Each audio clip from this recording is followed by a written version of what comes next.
Fala investidores, sejam muito bem-vindos ao canal Planilheiro Investidor. Eu sou Adriano Costa e no vídeo de hoje nós vamos falar do relatório gerencial de fevereiro de 2023 do fundo LVBI 11, é o VBI Logístico, Fundo de Investimento Imobiliário. Então, é um relatório que saiu aí nas últimas semanas aí de março, então tá atualizado. Relatório da VBI que sai mais aí para o final do mês subsequente, tá? Então acompanhe conosco aqui o desempenho do fundo no mês de fevereiro, tá? E se você gosta desse tipo de assunto, FIFIAG e Infra, se inscreva no canal, ative as notificações, deixe o seu like, ajuda muita gente que quer disseminar essas informações pelo YouTube e é tudo de graça. E eu vou deixar também esse relatório gerencial para você na descrição do vídeo, para você baixar, fazer uma leitura mais detalhada e também o nosso link do grupo do Telegram. Se inscreva lá em curta distância com outros investidores. Vamos lá então. LVBI é o VBI Real Estate, a gestora, né? Então, algumas informações aqui do fundo, para quem não conhece, um fundo que inclusive a gente não fala há algum tempo aqui no canal e foi pedido por um dos amigos aí do canal que comentou em um dos nossos vídeos, tá? Se eu não me engano, no vídeo do GGRC11. Bom, o fundo, como o próprio nome já diz, ele investe no segmento logístico e também industrial, que acaba se misturando, né?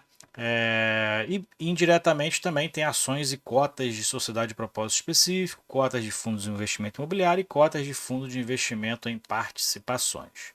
Fundo que tem desde novembro de 2018, então fundo aí partindo para o quinto ano de existência, né? E ele que tem o código de negociação na bolsa LVBI 11, tem mais de 11 milhões e 700 mil cotas emitidas, gerido pela VBI Real Estate Gestão de Carteiras e administrado e escriturado pela BTG Pactual. Tem uma taxa de administração total que soma a taxa de gestão, né, de 0,90% do patrimônio líquido, que atualmente está em 1,3 bilhões de reais.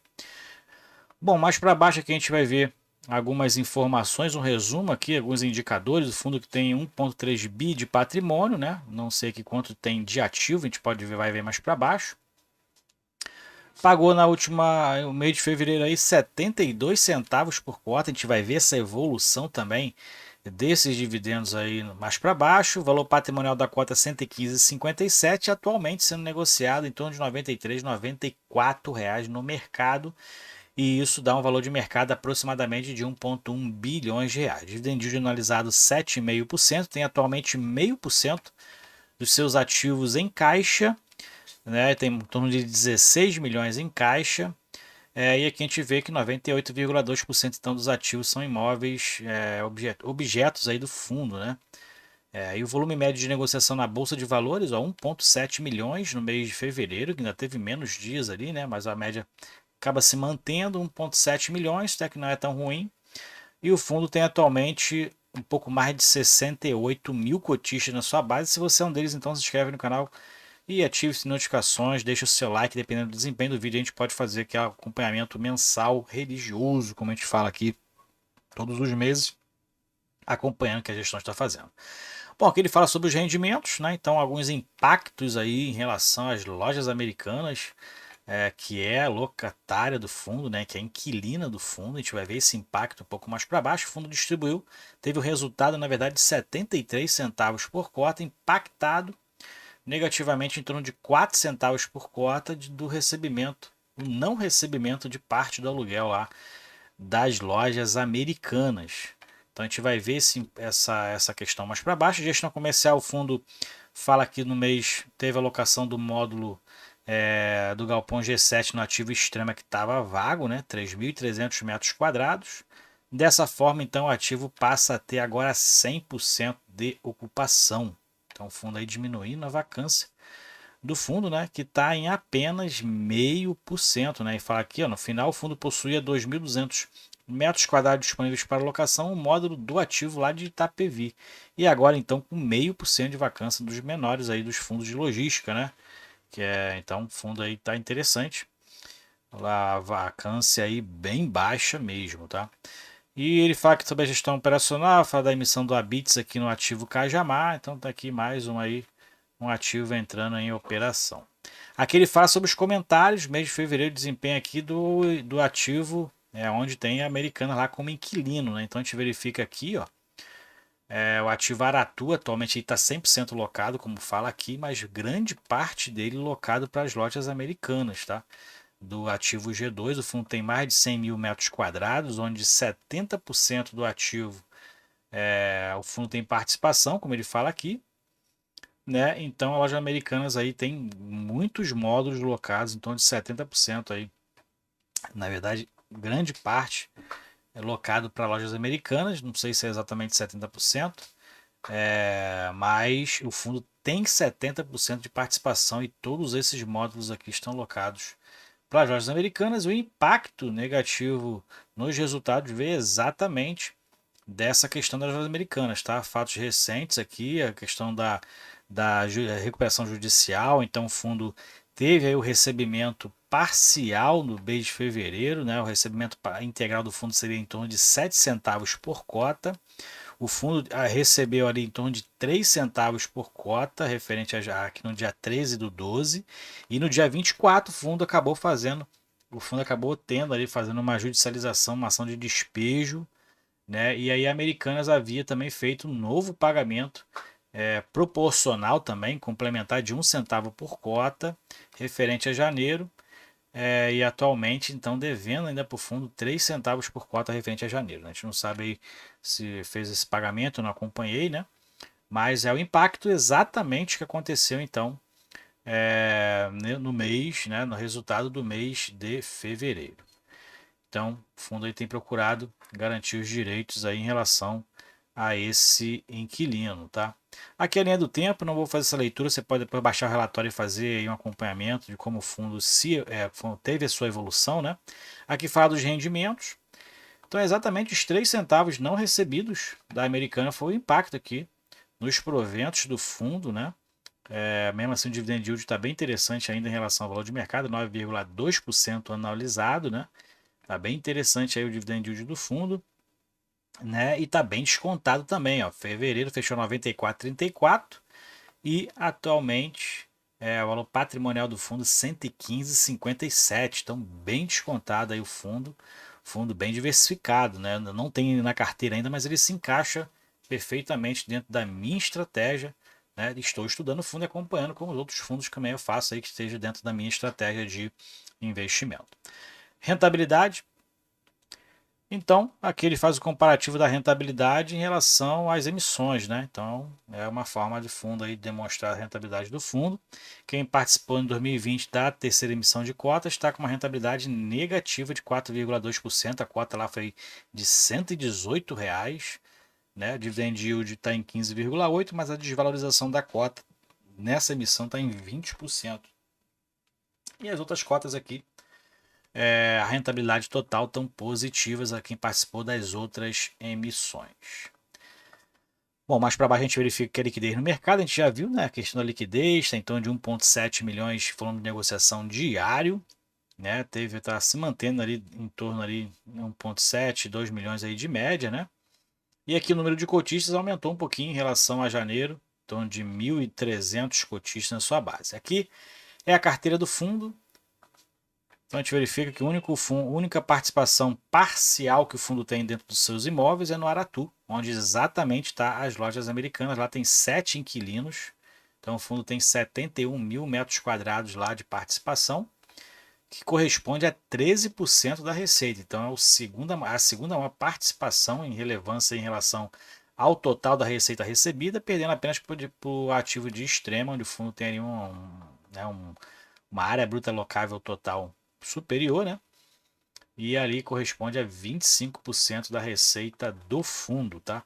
E a única vacância onde tem aqui 6% no ativo Itapevi, que dá a média aí de 0,5% de vacância apenas no portfólio do fundo. Dentro da carteira do fundo, ele tem 42% dos seus imóveis a uma distância de em torno de um raio de 30 km da cidade de São Paulo, né? Próxima da região metropolitana de Belo Horizonte, né? Também da região metropolitana de Salvador. E classificação dos ativos, 95% são classes A. Mais para baixo ainda fala da carteira do fundo, 25% da receita, como eu falei, vem do imóvel lá de Extrema, seguido do Aratu, 13%. Logístico e e-commerce os principais segmentos dos locatários. E o principal locatário, né, de forma individualizada, é a Amazon com 11%, juntamente com a DHL e com a Ambev também com 11%. em relação ao percentual da receita recebida do fundo. 25%, ou um quarto da receita que o fundo recebe, vem de diversos inquilinos aí que ele tem na carteira. Aqui tem a alocação em relação à tipicidade dos contratos, 67% são contratos típicos, alocação por indexador 49% IGPM, 43% IPCA, até bem equilibrado, né? O restante aqui IPC. E dentro dos reajustes dos contratos, agora em abril vai ser reajustado 1%, e em março 5% dos seus contratos, da sua receita, vão ser atualizadas. Em relação ainda à carteira de ativos, tem as revisionais então aqui, que muitas acontecem agora em 2023 e 2024. Vencimento dos contratos também bem distribuído aqui, né? A gente verifica aqui que nesse ano, 2023, apenas 8% vence, mais 11% em 2024, mas a maioria aqui é a partir de 2026. E o histórico de vacância do fundo é sempre bem baixo, né? Como a gente vê aqui nos últimos 12 meses, fundo aí chegando a no máximo 2% de vacância no seu portfólio, né? Que demonstra a qualidade, então, dos ativos do fundo. O prazo de vencimento médio dos contratos, como a gente verifica aqui, ó, o VALT, são de 5 anos, então também interessante aí para quem quer investir no médio para longo prazo. O resultado do fundo. Então aqui tem a demonstração de resultado em milhões de reais, né? Então receita imobiliária, sempre relacionado ao regime de caixa, né? Que é o que dá referente ao regime de caixa, é o mês que dá o relatório, né? Fevereiro de 2023 é o caixa, resultado de caixa de fevereiro de 2023. A competência sempre é o mês anterior, né? Então, é onde ocorre ali a competência do serviço. A receita imobiliária é 11 milhões e meio de reais, 98 centavos por cota, despesas totais dá em torno de 9 centavos por cota, 1,1 mi.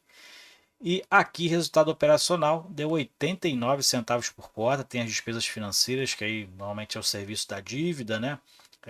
Dos imóveis comprados financiados, né? Deu um lucro líquido então de 73 centavos por cota, 8,6 milhões. E o fundo utilizou uma reserva de lucro aí. Na verdade, fez uma reserva de lucro de 1 centavo por cota e distribuiu 72 centavos por cota. Mais para baixo aqui a gente verifica então o resultado distribuído por cota, né, dentro daquele gráfico de evolução, chegando aqui aos 72 centavos distribuídos. Dentro da receita imobiliária, a gente vê aqui a receita imobiliária do fundo, 11 milhões e meio de reais foi a receita de locação, a receita potencial está em 12,3. Então a vacância muito pouca, né? Quase não chega a consumir aí 1 milhão de reais o que está vago lá, né? Muito baixo, né? Não chega a consumir, na verdade, 100 mil reais. Então está com a receita potencial bem próxima. Na verdade, a inadimplência lá da Americanas agora e a carência e o desconto dos contratos atuais é o que deixa aí a receita de locação menor do que a receita potencial. Mais para baixo tem a alavancagem, como eu falei, o fundo tem uma alavancagem ali que gera aquela despesa financeira. São esses 3 imóveis aqui no Jandira, Betim e Aratu, em torno aqui de 166 milhões de reais. Um é indexado ao CDI, que é o mais alto, né? Mais um prêmio de risco aí de 2,25%, e o Aratu IPCA, mais aí um prêmio de risco de 1,4%. Prazos aqui variados, iniciou a carência, né? Já se encerra em setembro de 2023 e a outra já se encerrou. O fundo estão pagando integralmente o valor do imóvel de Aratu em relação ao seu financiamento, que foi mais baixo, de 15,8 milhões. Caixa e obrigações. Então, atualmente o fundo tem 21 milhões em caixa, né? O fundo iniciou com 17 milhões de reais ali arredondado, né? Caixa inicial de fevereiro, caixa final de 21 milhões de reais. Aqui é o balanço patrimonial, então total de ativos do fundo é 1,6 bilhões de reais. Então o fundo tem aí mais de 1,6 bi em ativos. O mais valorizado é o que tem maior, aqui no caso aqui é o Extrema, é o maior que tem, né? 384 milhões de reais de valor patrimonial. Passivos do fundo totais 253 milhões. Tem obrigações aqui também, de outras aquisições, o CRI lá de 2 imóveis, né? Então o fundo tem aí atualmente 253 milhões em passivos, o que dá aí 1,3 bilhões de patrimônio líquido. Aqui é o detalhamento dos ativos, então baixa o relatório aí para você entender um pouco mais sobre os ativos do fundo. Não vou fazer essa leitura, vou deixar o relatório para você na descrição do vídeo, para você baixar, fazer uma leitura mais detalhada, tá bom? E é isso aí, relatório gerencial então do VBI Logístico, é o LVBI 11. Então, se você gostou do vídeo, deixe o seu like, se inscreva no canal, compartilhe com a gente se você é cotista do LVBI 11. Fundo interessante aí, vacância quase zero, bem diversificado. Quem tem essa estratégia de buscar imóveis diversificados em inquilinos, em imóveis, né? É interessante, o fundo está interessante realmente, bem distribuído, bons imóveis. Não é nenhuma indicação de compra nem de venda, eu nem tenho ele na carteira, né, ainda, mas estou aí estudando também o fundo para possível oportunidade, ok? Fiquem com Deus, até o próximo vídeo, tchau, tchau.